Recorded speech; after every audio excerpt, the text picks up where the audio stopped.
Alright guys, today we're going to be talking about theme.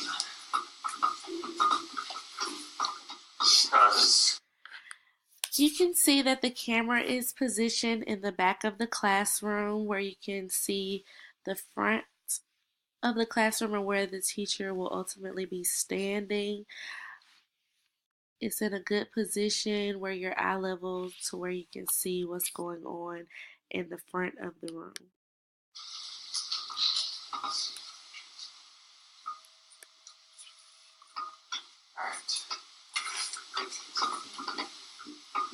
Because you guys noticed as you were reading these chapters that there was a pretty important theme that came up, right?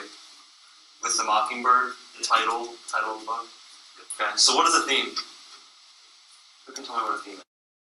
I like that he starts off his lesson with a question so that he can generate some type of thought process for each student to think of what a theme might be. This helps get everyone to participate and become engaged in the lesson. Yeah, Alex. The moral of the story, what it's about. Moral of the story, what it's about. Anything else? Yeah, John. The central attitude. Central attitude. Okay. Yeah. What keeps reoccurring? What keeps reoccurring. Good. Those are all good things. I like how he asked the questions and then he would give positive feedback saying good and that those were all good examples of what a theme might be. So I think that was a good indication that he wants everyone to participate and he's happy that they are participating. Focus on today though is have you guys create your own theme and do it the most accurate way possible. So you guys are on the right page with what a theme is. So if you guys want to take something else to take notes on, use your Chromebooks or a piece of paper. So like some of you guys said, theme is a central message of the text. I like that he's not staying in one position in front of the classroom. He's actually walking around and he is getting close to the students in the front to keep them on task and letting them stay engaged and paying attention to what's going on in the front and what he's trying to tell them about the lesson. And it usually says something about life, something about the human condition.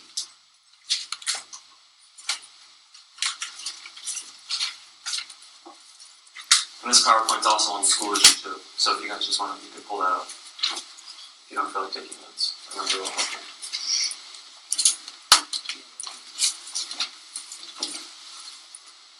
The theme is more than just a topic. Some of you guys said it was a topic, but it's also different than a moral.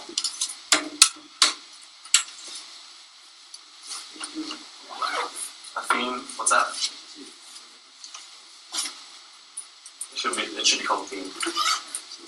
They're probably the same thing.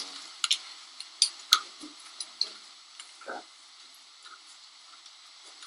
So it's not a lesson necessarily. It's a theme. It doesn't instruct someone. It's really just an observation. So what you're going to do, and what we're going to work on today, is at first when you're reading a text, you have to find the topic, something that the theme can be about. And then you make observations on your own. Now, that's the kind of unique thing about themes, is people can come up with different ideas and different things, and I'll show you examples of that. So the key word here with theme is that it's observation. So you're going to make observations from the text about what it says about a particular topic. I like that he's not just reading off of the PowerPoint, that he actually seems to be prepared for his lesson, that he's not just reading notes to them, that he's actually able to see if the students are engaged in the lesson and to see their facial expressions and things like that.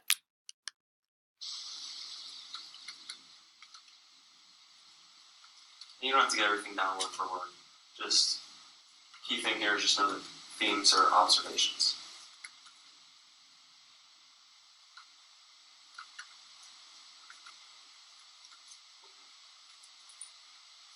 So, to make it a little easier, who's math-minded in here? Who thinks that math is probably a little easier than words? Okay, so I kind of did that for you guys today. So you've got your topic plus your insight will equal your theme. And we'll go over what each one of these are. So I think it was a great idea to incorporate math into his language arts lesson because he made it easier for the students that are good in math opposed to the ones that who might find it easy in literature classes. He incorporated math to help those students make the fill in the gap for them to be able to understand what theme is. a topic is something that keeps reoccurring, like what Macy said, something that keeps reoccurring in the text. And then your insight is then what the book says about it. And that could be anything from what a character says, how the characters interact. Okay? So first we're going to talk about the Lord of the Flies. I'm going to kind of show you guys exactly how to follow this formula, and then you're going to do it with To Kill a Mockingbird. So for the Lord of the Flies, what are some topics? Yeah. Leadership, good. That's a big one. We did a whole paper on that, so you guys should know a lot about leadership. Yeah. Survival, good. Savagery, good. Let's keep them coming. You guys have any ideas? Raise your hands. Yeah. Violence, that's good. Another one. Topics found in the Lord of the Flies. Okay. If you guys can't think of any more, I kind of made a brief list of the ones that I could think of. Leadership. I like how he started off by asking them questions as far as what themes that they could come up with, showing creativity. And he also, if they did not come up with any topics that they could think of on their own, he was prepared to have his own topics for them to be able to see exactly what he is talking about in the lesson. I think that was very beneficial as far as organization and preparation goes. Big one that we talked about. We focused our whole unit on that. Civilization, which is symbolized by the conch, you remember?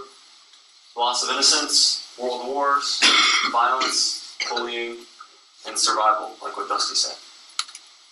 And so that's what you're going to want to do. When you start writing your theme, you're going to want to brainstorm different topic ideas. And what I'm going to focus on then is leadership. And what insights do we have on leadership? Since you guys should all be leadership experts after writing your papers. What insights? What does the book tell you about leadership? Yeah. Leadership is hard. It's difficult to do. He does a great job of constantly asking questions, which keeps the students engaged and participating constantly, because if they're not paying attention, they will not be able to answer the questions that he is asking. So it kind of puts these students on an expectation for themselves to pay attention throughout the lesson. There's a lot of factors, yeah. You don't have to be the one that tries to do it. Good. Mm-hmm. Yeah. Cool. Mm-hmm.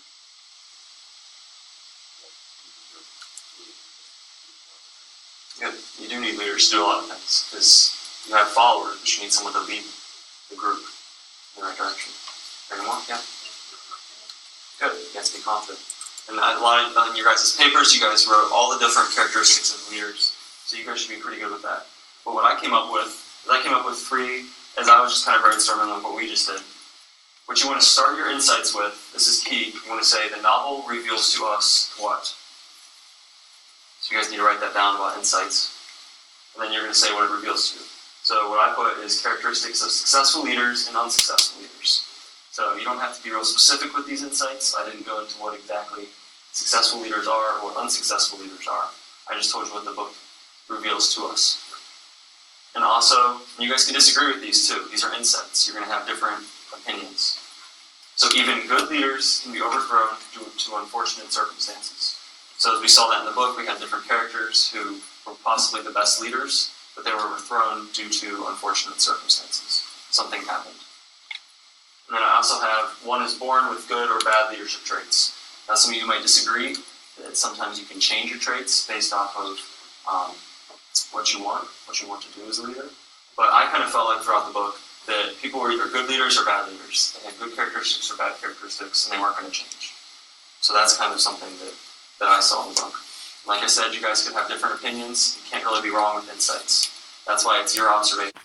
I think it's a great idea to also let your students have their own creativity. He's saying that there's not a right or wrong. You don't have to agree with everything that he is saying, but he's also giving them the option to come up with their own ideas, which is good for creativity. So, and this is what I ended up coming up with for my theme at the end. You're going to want to start your themes with this. We're going to start with the author, apostrophe S, because why? Why is there apostrophe there? Yeah. Ownership, good. This is Golding's The Lord of the Flies. Notice what the title is. What is this? What is it?